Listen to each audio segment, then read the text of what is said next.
నమస్తే, నేను సిరి.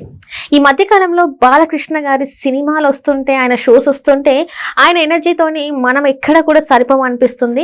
సో అట్లనే ఇప్పుడు ఎవరైతే మన జూనియర్ ఎన్టీఆర్ గారి ట్వీట్ తోని కూడా ఇప్పుడు బాలకృష్ణ గారు ఖుషీలో ఉన్నారు అని చెప్పేసి ఒక వార్త కూడా వస్తుంది.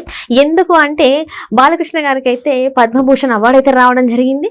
సో దీంతో ఇప్పటి వరకు అంటే బాలకృష్ణ గారికి అంటే నందమూరి ఫ్యామిలీ జూనియర్ ఎన్టీఆర్ గారిని దూరం పెట్టింది, లేకపోతే జూనియర్ ఎన్టీఆర్ గారు అంటే ఎవరైతే ఫ్యామిలీ ఉన్నారో రెస్ట్ ఆఫ్ ద ఫ్యామిలీని దూరం పెట్టారని చెప్పి కొన్ని పొరపచ్చాలు ఉన్నాయి ఫ్యామిలీలో అని చెప్పేసి కొన్ని న్యూస్లు అయితే చాలా వరకు మనం మాట్లాడాం. సో దీంతోనే అవన్నీ ఇవి లేవనుకోవచ్చా, అసలు ఏం జరిగింది అనే అంశాన్ని మనకు వివరించడానికి మనతో పాటు ఉన్నారు ప్రముఖ సీనియర్ జర్నలిస్ట్, సినీ క్రిటిక్ జగదేవ్ గారు.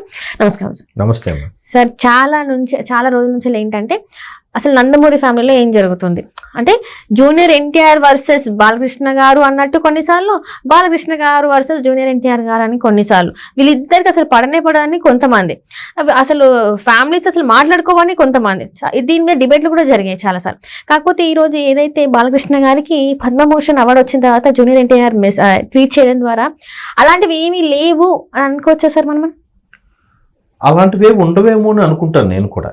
ఎందుకంటే బిజీ లైఫ్, ఒకే ఫ్యామిలీలో తండ్రి కొడుకులు హీరోలుగా సూపర్ స్టార్లుగా ఉన్న కుటుంబాలలో కూడా వాళ్ళిద్దరూ కలిసి భోంచేయడం, కలుసుకొని ఉండడం కూడా చాలా రేరుగా జరుగుతుంది. ఇప్పుడు నాగార్జున గారి ఫ్యామిలీలో ఇద్దరు కొడుకులు హీరోలు, మరి నాగార్జున గారు, చైతు అండ్ అఖిల్ గారు ముగ్గురు కలిసి ఒకే టేబుల్ మీద లంచ్ చేసి డిన్నర్ చేసే సందర్భాలు ఉంటాయా?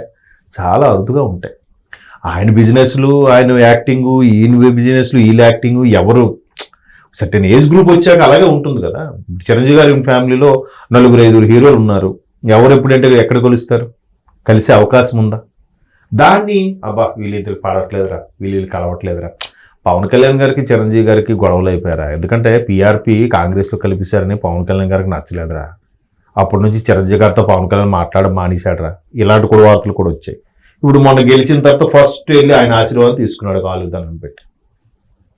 అలాగే ఇప్పుడు బాలయ్య గారు, జూనియర్ ఎన్టీఆర్ గారు, ఎన్టీఆర్ గారు ఎందుకో ఒక సినిమా నటుడుగా రాజకీయాలకి అతీతంగా ఉండాలి. ఉండకపోతే ఒక వర్గం ప్రేక్షకులు మాత్రమే ఆదరించే పరిస్థితి వస్తుంది. ఇంకొక వర్గం వాళ్ళు వీడు మా వాడు కాదులే, మా పార్టీ కాదులే అని సెన్స్లోకి వెళ్ళిపోయి చూడకపోవచ్చు. ఎవరో రేరుగా ఒక పవన్ కళ్యాణ్ లాంటి సూపర్ స్టార్లకే అన్ని వర్గాల వారు చేరుతారేమో, కానీ దానికి కూడా కొంత వ్యతిరేకత వచ్చేసిందిగా. ఆయన ఇప్పుడైతే జనసేన, టీడీపీకి ఫేవర్గా ఉన్నారో, వైసీపీలో ఒక వర్గం వాళ్ళకి ఆయన నచ్చలేదుగా. ఇది అంత ఇమేజ్ ఏంటి, వీళ్ళందరిలాగా అంత డ్యాన్సులు చేయరు, ఫైట్లు చేయరు, కానీ బట్ పవన్ కళ్యాణ్ గారి ఇమేజ్ ఎవరితో సరిపెట్టలేం కదా. ఆయన ఎవరితోనూ పోల్చలేము. ఆయనే చెప్తాను, నేను పెద్ద డ్యాన్సులు, ఫైట్లు అంత చేయను, అన్నయ్య గారు అంత పెద్ద స్టార్ని కాదు, కానీ ఏదో అలా సినిమాలోకి వచ్చేసానని చెప్తాడు ఆయన. సో అంటే ఆయన ఇమేజ్ అది అంతే. ఆయన అలా ఒక కోట నిర్మించుకున్నాడు ఆయన వ్యక్తిత్వంతో, ఆయన మానవత్వంతో. సో అట్లాగా ఇప్పుడు ఎన్టీఆర్ గారు ఆయన మీద ప్రొడ్యూస్ చేసేవాళ్ళు, ఆయన సినిమాలు తీశారు, కొన్ని కోట్ల రూపాయల టర్న్ ఓవర్ జరిగినప్పుడు, అరే ఎన్టీఆర్ వైసీపీకి ఫేవర్ కాదురా, టీడీపీకి ఫేవర్ రా, జనసేనకి ఫేవర్ కాదురా, కాంగ్రెస్కి ఫేవర్ రా, ఇలా రకరకాల ఎవరు మట్టి వాళ్ళు ఏదో మాట వరకు చెప్తున్నా, అలా అనుకోని ఒక వర్గం వాళ్ళు చూడకపోతే అంత మీద ఇప్పుడు ఆయన సినిమా మీద 100 కోట్లు పెడితే ఇంకో 100 కోట్లు రావాలని కదా ప్రొడ్యూస్ పెడతారు. అంత ఇమేజ్ ఉన్న హీరో కూడా కదా, జూనియర్ సూపర్ స్టార్ కదా ఎన్టీఆర్ గారు. మన తెలుగు స్టార్స్లో, తెలుగేంటి ఇవాళ ఇండియన్ స్టార్స్లో టాప్ 10లో లెక్క పెడితే ఎన్టీఆర్ గారు ఒక ప్లేస్ ఉంటుంది, అవునా కదా. సో అట్లాంటి ఎన్టీఆర్ గారు ఎందుకో రాజకీయాలు ఎక్కడ టీడీపీకి సంబంధించి మాట్లాడలేదని, లేదా బాలయ్య గారికి సపోర్టివ్గా మాట్లాడలేదని రకరకాల విమర్శలు వచ్చాయి. అందుకే వీళ్ళు దూరంగా పెట్టారు. హరికృష్ణ గారు చనిపోయిన తర్వాత వాళ్ళకి వీళ్ళకి రాకపోకలు బంద్, ఇవన్నీ ఏదో పక్క నుండి చూసినట్టుగా సోషల్ మీడియాలో కథలు రకరకాలుగా వచ్చాయి. వీటన్నిటికీ నిజమనిపించేలాగా ఆద్యం పోస్తూ ఈ మధ్యకాలంలో వచ్చిన ఆహాలో వచ్చే అన్స్టాపబుల్ సీజన్ 4 నడుస్తుంది. ఇప్పుడు ఈ 4 వరకు కూడా ఎంతమంది హీరోలు వచ్చారు, కానీ ఎన్టీఆర్ గారు గెస్ట్గా రాలేదు. ఎన్టీఆర్ గెస్ట్ రాలేదమ్మా, అందుకే బాలయ్య బాబు మొన్న ఒక ఆయన చెప్తున్నాడు, ఏంటండి ఎన్టీఆర్ గారు రాలేదు అని అడిగాడు ఒక ఫ్రెండ్. అడిగితే నేను పక్క నుంచి వింటున్నా, నేనేం అడగలే. అడిగితే అది ముందు ఒప్పందం కదా, అసలు అన్స్టాబుల్కి ఎన్టీఆర్ రాకూడదు, అలా అయితేనే బాలయ్య బాబు యాక్ట్ చేస్తానన్న ప్రోగ్రామ్ కి హోస్టింగ్ చేస్తానన్నాడు అని ఇది బయటికి కూడా వచ్చింది సరే ఈ వార్త. అదే అంటాను, నేను నాకు డౌట్ ఏం వింటాడు నిజమా పక్కన నుంచి నిజమా అన్నయ్య అని అడుగుతున్నాడు అని అంటాడు. అవును రా కానీ అందుకే ఎన్టీఆర్ రాలేదు ఎంతవరకు అన్నాడు. అమ్మ ప్రేక్షకులు ఎలా ఆలోచిస్తారా, కుదరలేదు. ఇప్పుడు రామ్ చరణ్ ఇప్పుడు వచ్చాడు 4వ సీజన్ వచ్చాడు, మరి ముందే రావచ్చుగా. చిరంజీవి గారి కుటుంబానికి పడదని అప్పుడు కూడా వార్తలు వచ్చాయిగా, మరి వచ్చాడుగా. మాట వరుసగా చెప్తున్నా. ఇప్పుడు ఇంక దీన్ని చాలదన్నట్టు దీని మీద ఇంకొక అడ్వాంటేజ్ ప్లాన్ కూడా చెప్తా. మొన్న బాబీ కొల్లి డైరెక్టర్ బాబీ వచ్చారు గెస్ట్ గా. డాకు మహారాజ్ ప్రమోషన్ లో భాగం బాబీ, తర్వాత తమన్, తర్వాత మన నాగవంశీ గారు వచ్చారు.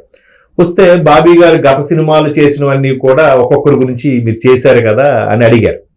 ఏది పవన్ కళ్యాణ్ గారి గురించో లేదంటే చిరంజీవి గారి గురించో, ఏది వాల్తేరు వేరే అని. మరి వెంటనే పక్క నుంచి మా బ్రదర్ మా కజిన్ ఇంట్లో చూస్తున్నాం, మా తమ్ముడు అడిగారు అనమాట, అనే మరి జైలు అవకాశం కూడా బాబీ కదా, దాని గురించి ఎందుకు అడగలేదు బాలయ్య అని. అంటే వెంటనే పక్క నుంచి ఇంకో మా తమ్ముడు ఫ్రెండ్, లేదనే చెప్పాడు కదా అసలు ఎన్టీఆర్ టాపిక్ వస్తే అసలు మాట్లాడని బాలయ్య అన్నారట, అందుకే ఆ సినిమా గురించి అడగలేదని.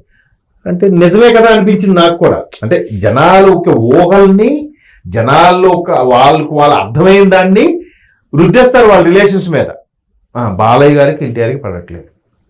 సో ఇవి అంటే ఇన్ని రకాల ఎగ్జాంపుల్స్, ఇన్ని రకాల వార్తలు, పుకార్లు, షికార్లు చేస్తుంటే జనాలు అంటే ఎంతో కొంత ఇండస్ట్రీలో సన్నిహితమైన మిత్రులు ఉన్నారు, వాళ్ళ ద్వారా తెలుసుకున్నది బట్టే నేను అవునా అంటే ఏమోరా మనకేం తెలుస్తుంది, జనరల్గా రిలేషన్స్ అన్నాక చిన్న చిన్నగా పట్టింపులు ఉంటాయి కానీ మరీ ఎడమోహం పెడమోహంలా ఏం ఉండవులేరా అనేసి అన్నారు కొంతమంది వాస్తవం అనే వాళ్ళు కూడా ఉన్నారు.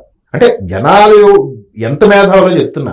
చాలా మంది న్యూస్ చూసి ఇంప్రెస్ అవుతారు, లేదంటే వార్తలు ఇంకా సోషల్ మీడియాలో చూసి ఇంప్రెస్ అవుతారు. బట్ వీళ్ళందరికన్నా తెలివైన వాళ్ళు ప్రేక్షకులే. వాళ్ళు చూడండి అప్పుడే కథనాలుగా రాసేసుకుంటున్నారు. ఇటువంటి నేపథ్యంలో మొన్న జూనియర్ ఎన్టీఆర్ బాలబాబాయ్కి ఆర్థిక శుభాకాంక్షలు ప్రత్యేకంగా అన్నట్టు పెట్టారు, పద్మభూషణుడు బాలయ్యకి. మరి ఇది గొప్ప విషయమే కదా.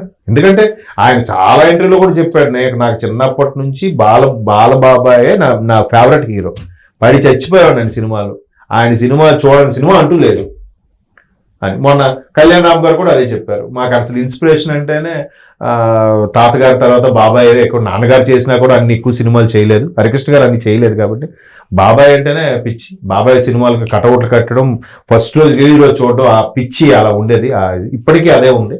సో బాబాయ్కి మరి అంతే కదా, మన కుటుంబ సభ్యులు ఒకరికి పద్మభూషణ్ అంటే ఎంత ప్రౌడ్ టు సే కదా. సో అట్లాంటి సందర్భంలో ఎన్టీఆర్ ట్వీట్ చేశారు బాబాయ్కి, బాలబాబాయ్కి. ఎందుకంటే అలా అనుకుంటే కథానాయకుడు మహానాయకుడు ఎన్టీఆర్ గారు జీవిత చరిత్ర ఆధారంగా బాలయ్య గారు షూట్ తీసినప్పుడు దానికి గెస్ట్ గా ఎన్టీఆర్ వచ్చి మాట్లాడారు కదా. కాబట్టి చిన్న చిత్తగా పొరపచ్చాలు ఉంటాయి కానీ అవి మరీ ఎడమోహం పెడమోహం అయిపోయి ప్రేక్షకులు అనుకునేంత స్థాయిలో ఉండవని నా అభిప్రాయం. బట్ ప్రేక్షకులు చెప్పే రీజన్స్ కూడా కరెక్ట్ గా సింక్ అయ్యేలా ఉంటాయి. Right sir, right. Thank you so much sir.